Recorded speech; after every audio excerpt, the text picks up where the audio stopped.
하나님의 말씀을 함께 봅니다. 누가복음 9장입니다.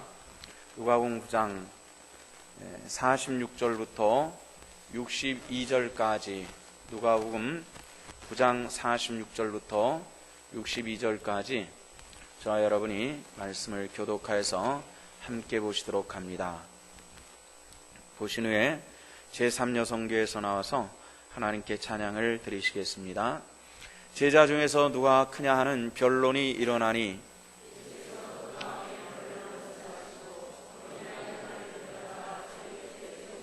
그들에게 이르시되 누구든지 내 이름으로 이런 어린아이를 영접하면 곧 나를 영접하며 또 누구든지 나를 영접하면 곧 나를 보내신 이를 영접함이라. 너희 모든 사람 중에 가장 작은 그가 큰 자니라.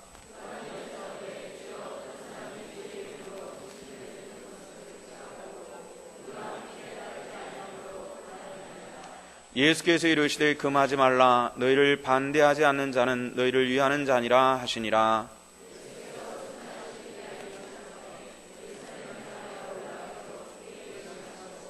사자들을 앞서 보내심에 그들이 가서 예수를 위하여 준비하려고 사마리아인의 한 마을에 들어갔더니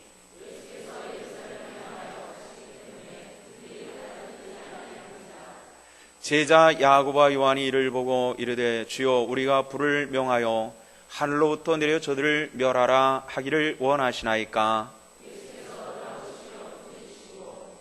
함께 다른 마을로 가시니라.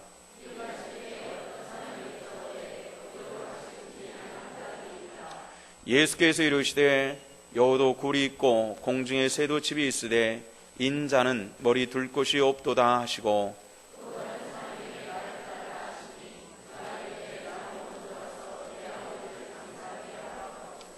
이르시되 죽은 자들로 자기의 죽은 자들을 장사하게 하고 너는 가서 하나님의 나라를 전파하라 하시고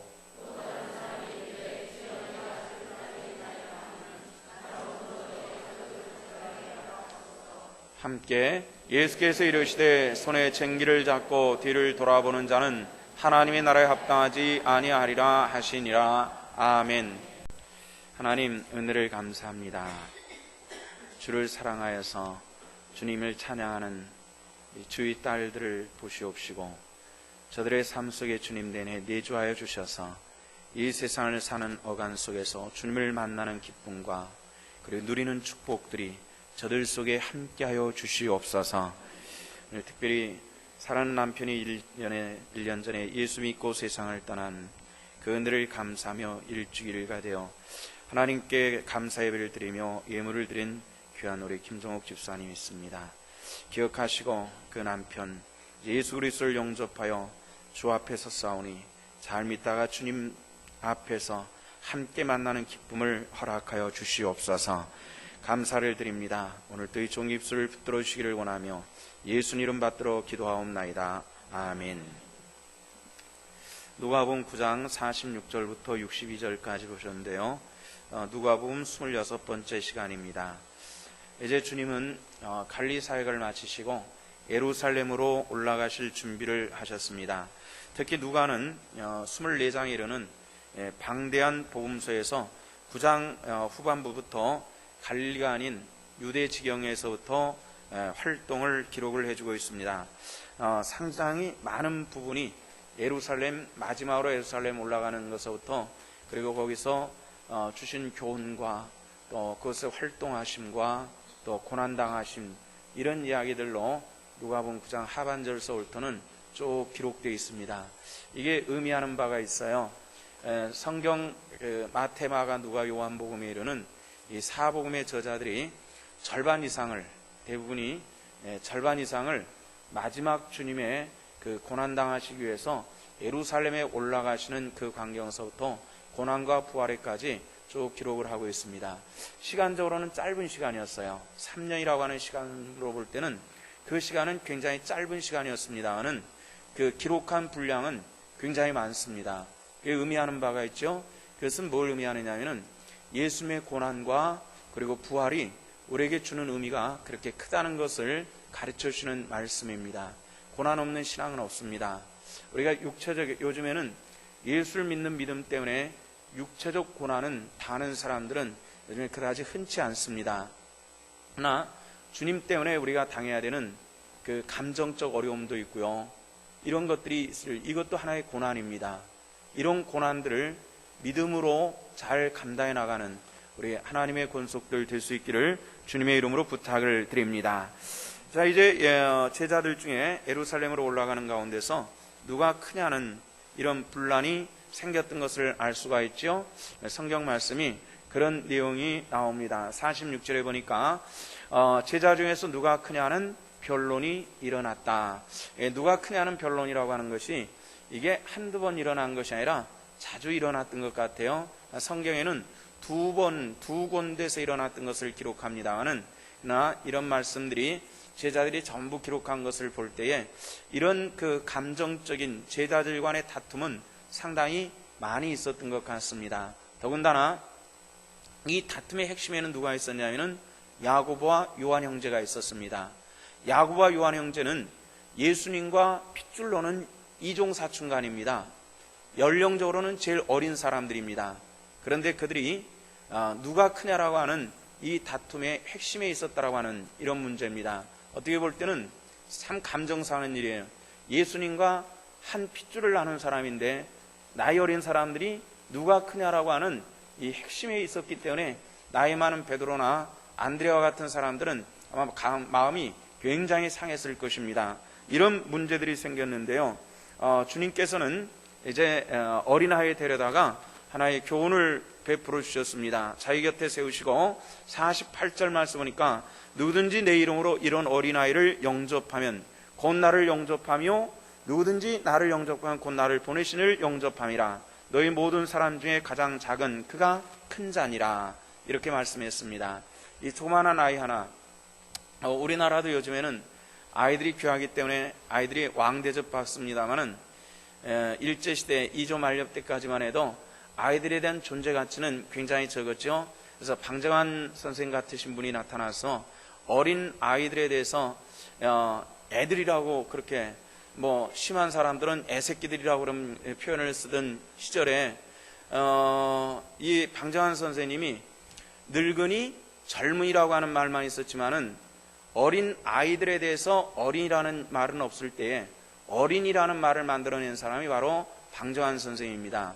그래서 우리는 어린이라고 말한 것이 일반적으로 사용됐지만은 옛날에는 그 말이 없었어요. 그만큼 아이들에 대한 가치는 굉장히 작았습니다. 근데 예수님 당시 유대 땅에 그 아이들에 대한 그 가치는 굉장히 미미한 것인데 이 어린 아이를 영접하는 사람이 큰 자다. 이런 말씀을 하시는 그 의미를 우리가 한번 생각해 볼 필요가 있습니다.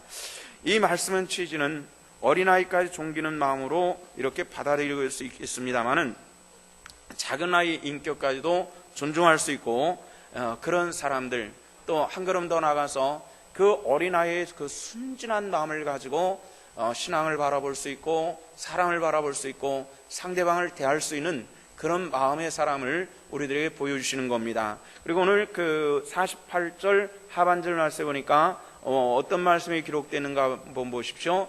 너희 모든 사람 중에 뭐라 그랬어요? 가장 작은 그가 큰 자니라. 이렇게 말씀을 했습니다. 작은 사람이 큰 사람이다. 이 말씀 뭐예요? 몸집이 조그만한 사람, 나이가 어린 사람, 이런 사람을 얘기하는 것이 아니겠죠? 이것은 자기 자신을 낮출 수 있는 사람이 결국은 훌륭한 그런 존경받을 만한 사람인 것이지, 너희들끼리 크다고 누가 더 크냐 따져봤자 그게 뭐가 중요하냐, 이런 얘기입니다. 사실 교회 안에서도 이런 문제들은 자주 생기는 문제들입니다. 누가 더 크냐, 누가 더 중요한 포인트에 있느냐, 죄송스럽지만은 누가 목사님하고 더 가깝냐, 누가 목사님의 사랑을 더 많이 받느냐, 이런 것들이 논란이 생길 수 있는 문제들이 있습니다. 그러나 우리가 주 안에서 가장 중요한 것은 낮은 자리에 처할 수 있는 사람이 하나님께서 그 심령을 귀히 여기신다는 말씀을 이렇게 우리에게 가르쳐 주시는 겁니다. 저와 여러분들이 그런 마음을 갖기를 원합니다.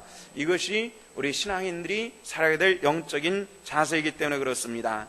이제 주님께서 예루살렘을 향해서 올라가시기로 51절 말씀에 보니까 뭐라 그랬어요? 예수께서 승천하실 기약이 차감해 이 말의 뜻은 뭐예요? 예수님께 승천하시는 것은 영광 받으시는 것인데요, 승천 전에 반드시 있었던 사건이 뭐였죠? 고난입니다. 다시 말해서 고난당하실 일들이 기다리고 있는 것을 아시고 예루살렘으로 가기로 작정을 하셨는데, 어떻게 작정하셨는지 그 단어를 의미 있게 한번 찾아볼 필요가 있습니다. 예수께서 승천하실 기약의 차감에 예루살렘에 올라가기로 어떻게 결심했다고 그랬어요? 굳게, 아주 그냥 마음을 독하게 먹고 아주 그냥 단단히 먹고 예루살렘에 올라가셨다, 이렇게 이야기를 합니다. 승천이라고 하는 말을 가지고 볼 때는 영광스러운 일들인데, 그 일을 위해서 굳게 마음 먹을 것 같지 않은데요, 굳게 마음 먹어야 되는 이유는 주님의 고난이 기다리고 있었습니다. 성도 여러분들, 신앙생활할 때 항상 마음을 굳게 잡수시기를 바랍니다. 우리가 당할 수 있는 이 믿음의 고난이 있을 수 있기 때문에 그렇습니다. 그리고 어찌됐건 사단들은 우리 믿음을 허무는 역할을 하기 때문에 우리가 자칫 잘못하면 넘어지기 쉽고 마음 상하기 쉽고 혼돈당하는 이런 일들이 일어날 수 있기 때문에 그렇습니다. 예수님께서는 마음을 굳게 잡수시고 예루살렘으로 올라가시다가 52절 말씀 보니까 제자들 중에 사람을 먼저 보내셔서 사마리아로 들어가게 하셨습니다. 사마리아로 들어가셔서 이제 사마리아 사람들에게 예수님을 위해서 준비하려고 사마리아로 들어가게 하셨습니다. 그런데 사마리아 사람들이 어떻게 했죠? 예수님을 53절 말씀 보니까 뭐라 그랬어요? 받아들이지 아니하였다, 이렇게 얘기를 합니다. 근데 좀 우리가 의아스러운 부분이 있는데요, 요한복음 4장에 보면은 예수님께서 사마리아성 수가성에, 사마리아에 딸려있는 수가성이라고 하는 작은 동네에 들어가서 한 여인과 대화 나눴던 그런 사건이 있었거든요. 그때 사마리아 사람들, 수가성 사람들이 나와가지고 예수님을 전부 영접했었던 그런 신비하고 놀라운 사건이 있었던 것을 우리는 잘 알고 있습니다. 다시 말해서 그 이전에 예수님을 만났고 예수님을 아주 환영했었던 그런 사람들이 사마리아 사람들이었거든요. 그런데 여기에서 보니까 이제 예수님을 맞아들이질 않았습니다. 왜 맞아들이지 않았는지 그걸 우리가 자세히 살펴보면은 아주 흥미로운 것을 발견할 수가 있습니다. 53절 말씀 보니까 예수께서 예루살렘을 향하여 가시기 때문에 이렇게 말합니다. 어디로 올라가시기 때문에? 예루살렘을 향하여 가시기 때문에, 이런 얘기입니다. 딴 곳으로 가면은 받아들여 줄 수가 있는데 예수님께서 예루살렘을 향해서 가시기 때문에 우리는 받아들일 수가 없어, 이렇게 나왔다는 겁니다. 왜 그랬을까요? 여기는 역사적인 이유가 있습니다. 예루살렘은 유대 땅의 수도입니다. 행정과 군사와 문화와 교육의 종교의 모든 중심이 예루살렘이었어요. 또 사마리아도 굉장히 중요한 곳이었습니다. 이스라엘의 남과 북으로 갈려졌을 때 북왕국의 수도는 사마리아였습니다. 그렇기 때문에 사마리아도 역사적으로 굉장히 중요한 곳이었거든요. 그런데 이제 오랜 세월 동안에 이스라엘이 다른 민족에 의해서 짓밟히고 포로로 끌려가고 막 이러면서 이 사마리아를 중심으로 해가지고 사람들이 남겨지게 됩니다. 그러면서 사마리아 사람들은 그들의 고유의 그런 신앙적인 이런 것들이 좀 무너지고, 그리고 유대인들의 혈통이 무너지고 혼혈이 생겨나고 이러면서 다시 이 돌아온, 포로가 되었다 돌아온 유대인들이 보니까 이 사마리아 사람들 보니까 이게 완전히 잡탕이 돼버리고 말았거든요. 종교적으로, 신앙적으로 잡탕이 되었을 뿐만 아니라 혈통적으로도 잡탕이 돼버리는 이 사마리아인들을 멸시하기 시작하는 겁니다. 근데 사마리아 사람들은 요한복음 2장에 보면은 사마리아 여인이 우물가에서 나 물 좀 달라고 할 때 유대인인 당신이 사마리아 여인 나에게 물을 좀 달라고 하십니까? 이게 웬일이십니까? 이렇게 질문하는 것은 그만큼 유대인들과 사마리아인들 사이에는 골이 깊고 관계가 완전히 단절됐다라는 이런 걸 볼 수 있는 그런 대목들입니다. 그런데 그들이 예수님을 만났고 그리고 영접했었거든요. 그런데 이번에는 예수님을 맞아들이지 않는 겁니다. 이유는 뭐죠? 당신들이 예루살렘을 가기 위해서 여기 잠깐 스쳐 지나가려고 여기를 들어오고 하시니까 그냥 가세요. 우리가 알 필요 없어요. 우리가 관계하지 맙시다. 이렇게 이야기를 하는 겁니다. 여기서 우리가 알 수 있는 그런 것이 있습니다. 그것은 뭐냐면은 우리가 감정, 사람의 감정입니다. 이 사마리아 사람들은 예수님을 만났고 하나님의 아들이면 그런 걸 확인했지만은 그들의 신앙의 뿌리를 자기들의 감정 때문에 깊이 내리질 못했던 그 어리석음들이 있었다는 겁니다. 우리가 살아가면서 이런저런 감정들은 만들어질 수 있습니다. 그러나 이것이 우리 신앙과 연결됐을 때는 어리석게도 가장 먼저 무너지는 것이 내 신앙이라는 사실들을 여러분들 기억하시고 내 신앙을 보호할 수 있는 그런 영적인 지혜도 우리 성도들 속에 나타나질 수 있기를 원합니다. 여기서 야고보와 요한이 아주 화를 내죠. 뭐라고 하냐면 54절 말씀이니까 야고보와 요한이 이를 보고 이르되 주여 우리가 불을 명하여 하늘로부터 내려 저들을 멸하라 하기를 원하십니까? 이 야고보와 요한 이 두 사람이 성격이 아주 급한 사람들입니다. 성경 말씀을 쭉 살펴보면요, 야고보와 요한은 우레의 아들이라는 그 이름이 걸맞을 만큼 나이가 제일 어린 사람들인데도 아주 성격이 보통 다혈질적인 사람이 아닙니다. 이걸 보고서 주님 아주 하늘에서 불을 내려서 그냥 싹 살려버릴까요 저 인간들? 뭐 이렇게 나오는 겁니다. 자기들을 영접하지 않았다고 하는 이 다혈질적인 그런 모습들을 볼 수 있어요. 그런데 우리가 얼마 전에 보았던 변화산에서 내려와가지고 산 아래에서 있었던 이 제자들의 모습을 봤죠. 제자들이 간질병 들린 아이 하나 제대로 고쳐주지 못해가지고 안절부절하고 땅을 뻘뻘 흘릴 때 예수님께서 그 간질병 걸린 아이를 고쳐주신 적이 있었습니다. 제자들이 고치는 것이 아니었어요. 그런데 여기서 보니까 야고보와 요한이 꽤 당돌합니다. 하늘로부터 불을 내려 저들을 다 살려버리기를 우리가 명하도록 주님 허락하시겠습니까? 이렇게 나오는 거거든요. 누가 하늘로부터 불을 내리게 할 수 있는 사람이 누구 있겠습니까? 오직 땅에 있는 분이라면 예수 그리스도 한 분밖에 없다는 사실들을 이 제자들은 예수님을 따라다니다 보니까 그만 착각해버리고 마는 겁니다. 착각해버리고 마는 거예요. 가끔 저는 그런 느낌을 받을 때가 있습니다. 아주 큰 교회에서 신앙생활하던 사람들은 자기 스스로 신앙이 크다라고 착각을 하고 다니는 것 같은 그런 느낌을 받을 때가 굉장히 많고요. 또 아주 적은 교회에서 신앙생활하는 사람들이 괜히 위축되는 경우들도 종종 보았습니다. 그럴 필요가 없습니다. 신앙은 오직 하나님과 나의 일대일의 관계 속에서 하나님과 나와의 관계가 바로 되는 사람이 하나님 앞에 바른 신앙인 줄로 믿으시기를 바랍니다. 이것이 우리가 해야 될 영적인 모습이에요. 우리가 어디서 신앙생활한들 어떻겠습니까? 정말 연약한 교회들도 많은데 얼마나 귀한 신앙입니까? 어떤 교회는 정말 아침에 주일학교 와가지고 주일학교 가르치고 성가대 하고 또 오후에는 학생부 가르치고 뭐 이러면서 하는 그런 조그마한 교회에 일꾼이 한 2명밖에 안 되니까 그렇게 일하는 사람들이 얼마나 귀해요. 얼마나 귀해요. 우리 교회보다도 연약한 교회들이 참 많은데요, 여러분들 그런 신앙생활하는 사람들 정말 우리가 존귀히 여길 수 있는 그런 마음이 우리에게는 있어야만 합니다. 그렇게 마음 갖도록 하시기를 바랍니다. 또 하나는 우리보다 훨씬 큰 교회 다니고 시설 좋고 주차장 좋고 뭐 목사님이 유명하다 해서 거기에 기죽을 필요는 없습니다. 하나님과 나와의 관계를 갖는 것이 가장 중요하다는 것 여러분들 믿으시기를 바랍니다. 자, 야고보와 요한은 이런 편협한 자세를 가지고 그렇게 얘기를 하고 있는데 주님께서 뭐라고 하시고 있죠? 자, 뭐라고 하면 예수님께서 돌아보시고 꾸짖으셨다 얘기하면, 야, 그 무슨 망발이냐 이것들아, 이런 못된 것들 막 야단을 치셨어요.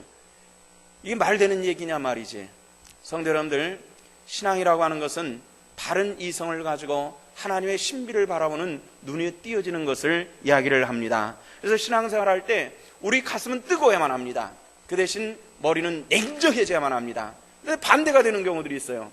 막 머리는 막 뜨거워지고 있는데 가슴은 냉랭해버리는 이런 사람들이, 이게 잘못되기 굉장히 쉽거든요. 가슴은 뜨겁게 머리는 냉정하면서 우리 하나님 앞에 영광드림에 부족함이 없는 이 신실한 신앙으로 하나님 앞에 설 수 있는 이런 하나님의 권속들 되기를 원합니다.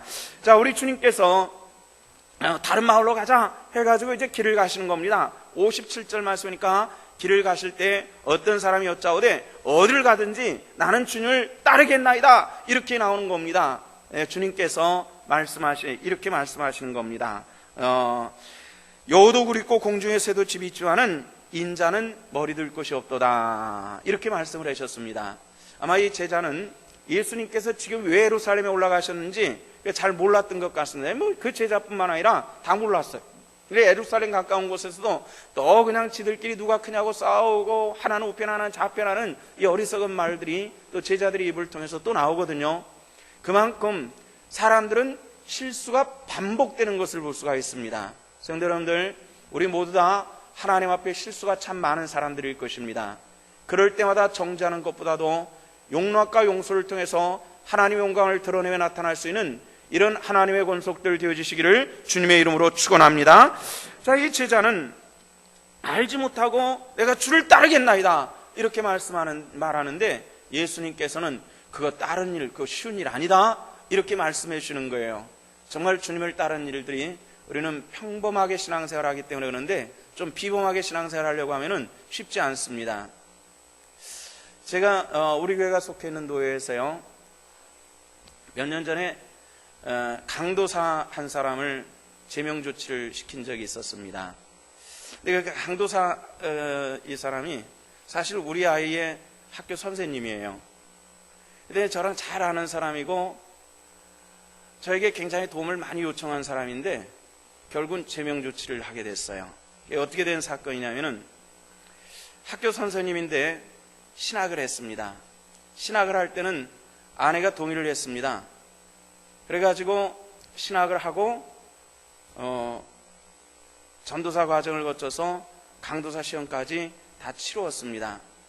그런데 학교도 다 사표내고 사표낸 지 오래됐고 그런데 도무지 목회하는 일은 못하겠다고 아내가 그렇게 나자빠지기 시작하는 겁니다. 이 조정 과정을 굉장히 오랜 시간을 많이 거쳤는데 결국은 조정을 하지를 못했어요. 근데 그 사모되는 사람도 만나가지고 이 조정을 하고 이 애를 썼는데 결국은 이혼해버리고 말았어요. 목회자가 이혼을 했으니까 교회 노에서는 제명 조치를 해서 학교 선생님도 못 되고 목회자도 못 되는 아주 이상한 이런 방향으로 흘러가 버리는 이런 일들이 있었는데 왜 그런 사건이 있었나요? 왜 사모님 당신이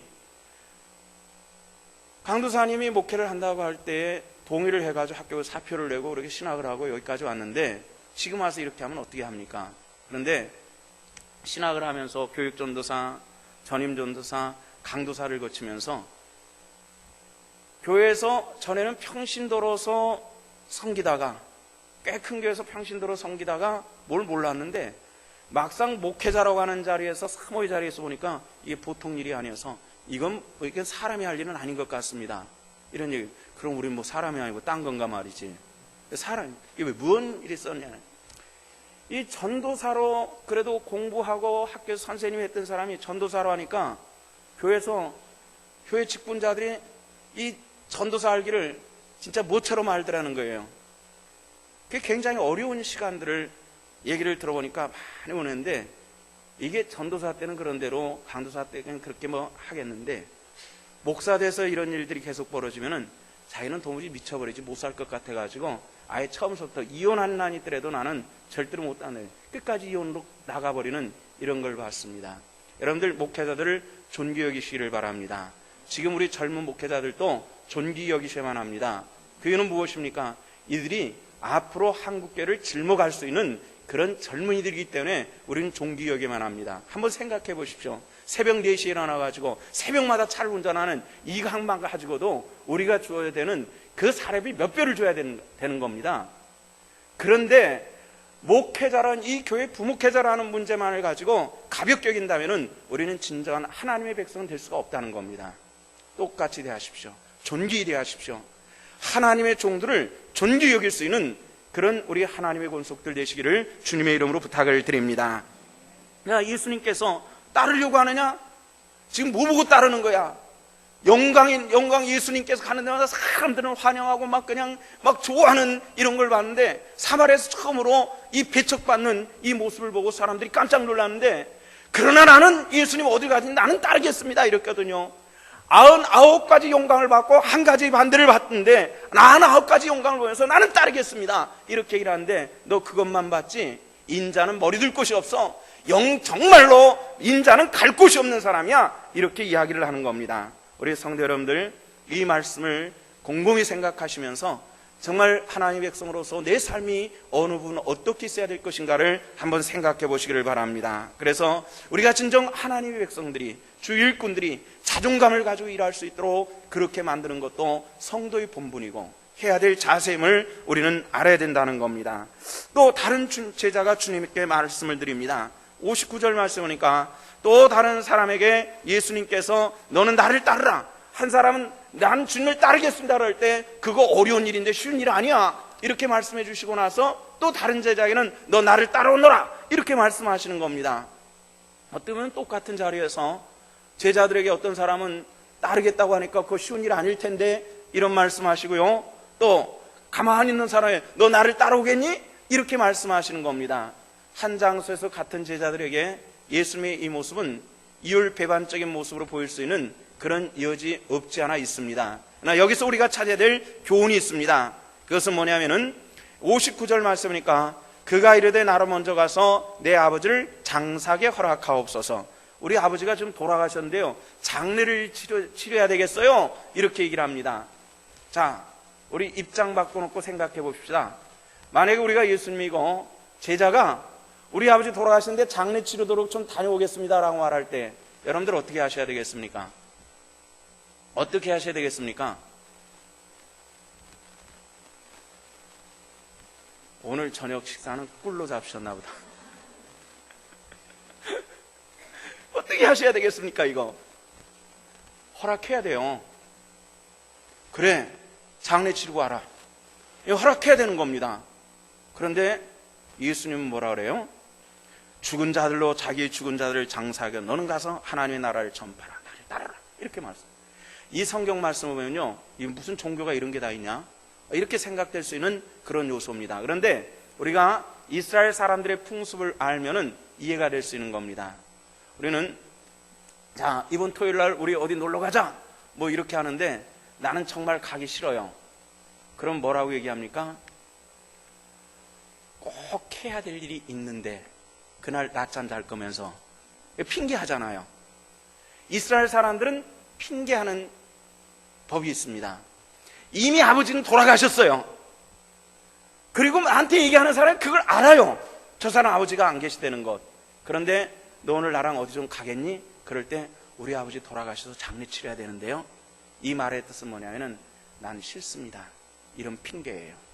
그때 예수님께서 이 핑계를 아시고 죽은 자는 죽은 자를 하여금 장사 치르게 하고 너는 나를 따르라 이렇게 말씀하신 것, 이 말의 뜻은 뭐냐면은 주를 따르는 일에는 이런저런 핑계 많이 두지 말자는 겁니다.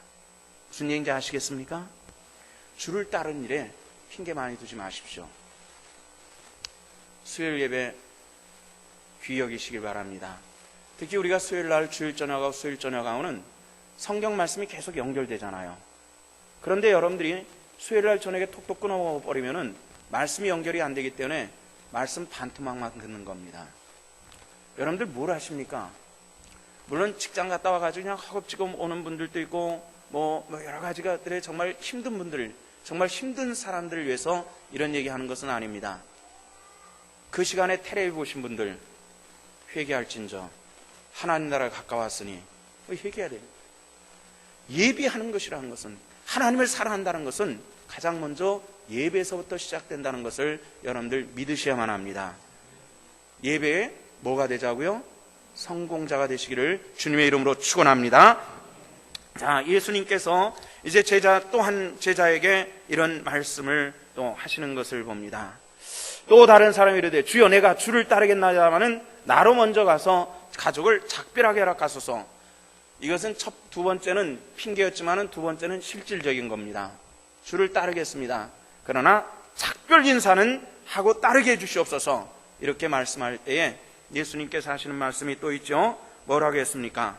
쟁기를 잡고 뒤를 돌아보는 자는 하나님의 나라에 합당하지 않다 이렇게 말했습니다.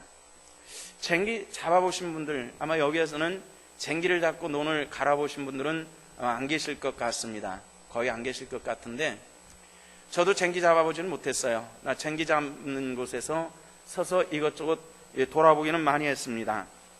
쟁기를 잡은 사람은 앞을 보고 갈아야지만 똑바로 갈 수가 있어요. 똑바로 갈았나 똑바로 갈지 않았는 것은 다시 뒤돌아올 때에 그것을 확인하는 것이지 가면서 계속 힐끔힐끔 돌아보는 것이 아니다라는 것을 우리에게 가르쳐 주시고 있습니다.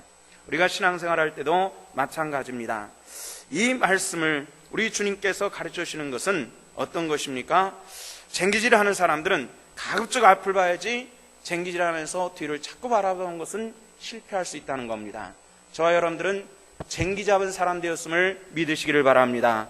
쟁기 잡으면 믿음입니다. 하나님 나라를 가기 위한 이 신앙을 붙잡은 이 사람들이 이게 신앙생활을 좀 하다 보니까 전에는 부담이 없었는데 지금은 신앙생활 좀 해가지고 한 3, 4년 하다 보니까 이제 11조를 해야 될 때가 됐는데 이게 11조 이만큼은 사과가 몇 박스인데 이게 계산이 탁 돼버리면 힘들어지기 시작한단 말이에요. 하나님 은혜 안에서 하나님 나라를 바라볼 수 있는 그 시각을 고정시키시고 뒤를 돌아보지 않고 신앙생활 하다가 옆에 사람하고 좀 감정 나쁘니까 이놈을 말해야 되나 그래야 되나 이게 신앙생활이 아니라는 겁니다. 예수 그리스도의 고난의 십자가 못 박혀 죽으신 그 은혜를 생각하면서 내게 주신 하나님의 은혜를 따라서 끝까지 승리해 나갈 수 있는 우리 하나님의 백성들 되어질 수 있기를 주 이름으로 부탁을 드립니다. 우리 누가복음 9장에서 우리에게 가르쳐 주시는 이제 예루살렘에 올라가면서 있었던 사건 하나는 우리에게 주시는 교훈이 굉장히 깊습니다. 이 말씀들을 붙잡으시고 이제 지금은 편하다 하는 때 같지만은 성경에서 우리에게 가르쳐주는 말씀이 편하다 하지만은 그런 때 얼마 되지 않는다는 겁니다. 장차 힘들고 어려울 때 믿음의 훈련이 잘 된 사람이 마지막까지 승리하는 축복된 자리에 들어가게 되어질 줄로 믿습니다. 기도하십시다. 만군의 아버지 하나님, 은혜를 감사합니다. 오늘 또 우리를 부르셨고 부른 가운데 은혜로 역사하셨음을 감사를 드립니다. 마지막까지 우리가 챙기 잡은 자로서 뒤돌아보지 않게 하시고 마지막까지 우리가 신앙의 밭갈매 부족함이 없도록 복에 복을 더하여 주시옵소서. 감사를 드리며 예수 그리스도 이름 받들어 기도하옵나이다. 아멘.